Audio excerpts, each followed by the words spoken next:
That's our P4.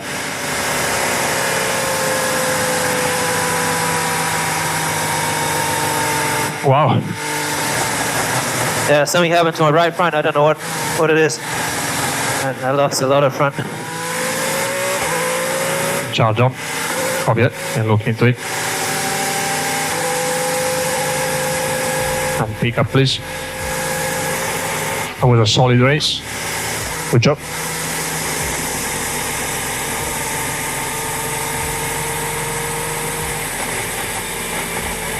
Is it possible for a single phrase on the radio to reveal the entire truth about an entire team season? What did Hamilton really mean by, "We were going too slow, mate"? Was it a technical criticism or a veiled message to Ferrari? The start of the weekend in Austin was presented as another dark chapter for Ferrari, and especially for Lewis Hamilton, whose arrival at the Italian team had generated monumental expectations before the start of the season. However, after 18 Grand Prix contests, that promise had not yet translated into tangible results.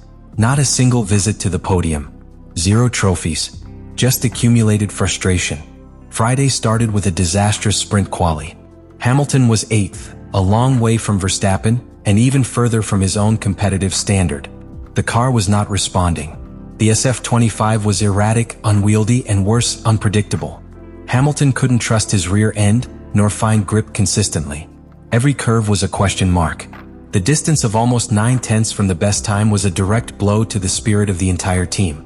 But more than numbers on a timetable, that result reflected a structural problem. Charles Leclerc was no better. He even openly expressed that Ferrari was very far away now, and rightly so. Both drivers were aware that they were not fighting to win, they were surviving. But in the shadows, something was about to change. What many did not know is that, behind the scenes, since the disastrous Singapore GP weeks earlier, Hamilton had pressured the team for a deep restructuring in its technical procedures. It wasn't about asking for more power or demanding miracles in the simulator. Hamilton pointed out basic flaws, how they ran the sessions when they went out on track, how they warmed up the tires, how they made key decisions under pressure. Ferrari, historically rigid in its way of operating, had not always been receptive to outside voices. But Hamilton's credibility as a multiple world champion and his experience at Mercedes began to open cracks in that shell. And in Austin, finally, the team decided to give in. Between Friday and Saturday, Maranello turned the helm. Preparation protocols for qualifying were modified, track departure times were adjusted to avoid unnecessary traffic, communication between the wall and drivers was improved, and a more methodical approach to tire temperature management was implemented. It wasn't just a matter of leaving the garage first. It was understanding the exact moment when the tires reached their optimal window and acting with surgical precision. The result was immediate. Leclerc qualified 3rd, Hamilton 5th. It wasn't a miracle. It wasn't magic. It was operational efficiency. And even more so, it was validation of the demands that Hamilton had been making for weeks. For the first time since donning the red suit, Hamilton saw his input reflected in the actual behavior of the car and the team. But that sense of progress came with a silent warning. If it had been so easy to fix basic errors, why had it taken so long to do so? The paddock began to murmur. Some saw the change as a sign of flexibility within Ferrari. Others as a confirmation of how far they were from the standards of the leading teams. The truth is that this improvement, although tangible, did not solve the SF25's overall performance gap. Red Bull and McLaren were still in another league. And it is in that context where the post-race radio message, that short, almost resigned phrase, would take on an even more powerful meaning. Because now it wasn't just that the car was slow. It was that, even doing things well, Ferrari was still unable to compete. And for a driver like Hamilton, who does not race to participate, but to win, that was more difficult to accept than any strategy error. The 2025 United States Grand Prix race at Circuit of the Americas represented a crossroads for Lewis Hamilton. After a promising Saturday, where he qualified in 5th position thanks to the internal tactical changes at Ferrari, Sunday opened up as a real possibility to finally obtain that long-awaited first podium dressed in red. And it was not a symbolic possibility. Performance had improved, internal morale was different, and the British had rivals ahead of them who, on paper, were reachable. From the same lights out, Hamilton executed a calculated, precise start, without unnecessary risks but with just enough aggressiveness to overtake George Russell and place 4th, just behind Lando Norris.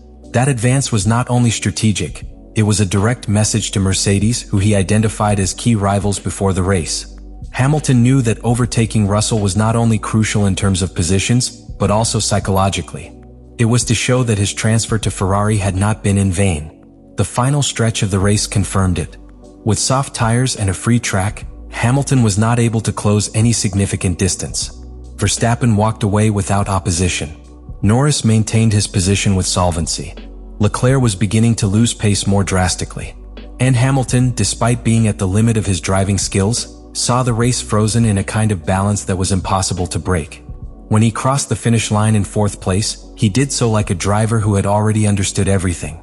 It was no longer anger, it was no longer immediate frustration. It was something else, a silent confirmation. He had done everything he could do. The team too.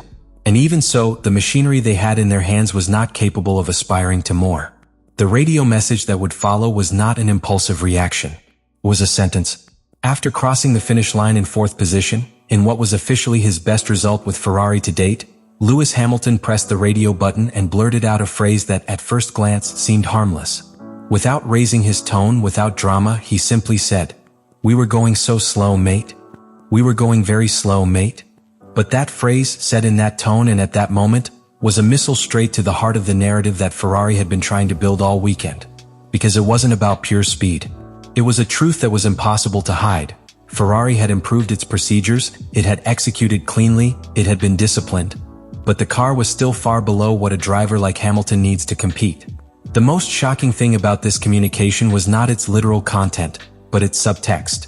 In modern F1, every word on the radio is measured. Each tone of voice is interpreted. And in this case, the calmness with which Hamilton conveyed his disappointment was even more forceful than if he had shouted. What he conveyed was resignation. A silent recognition that neither talent nor strategy was enough if the machine wasn't up to the task. This communication revealed several layers. In the first, he laid bare Hamilton's lingering frustration with the SF25's race pace. It was not a car with which he could attack. He did not have the stability necessary to defend himself aggressively.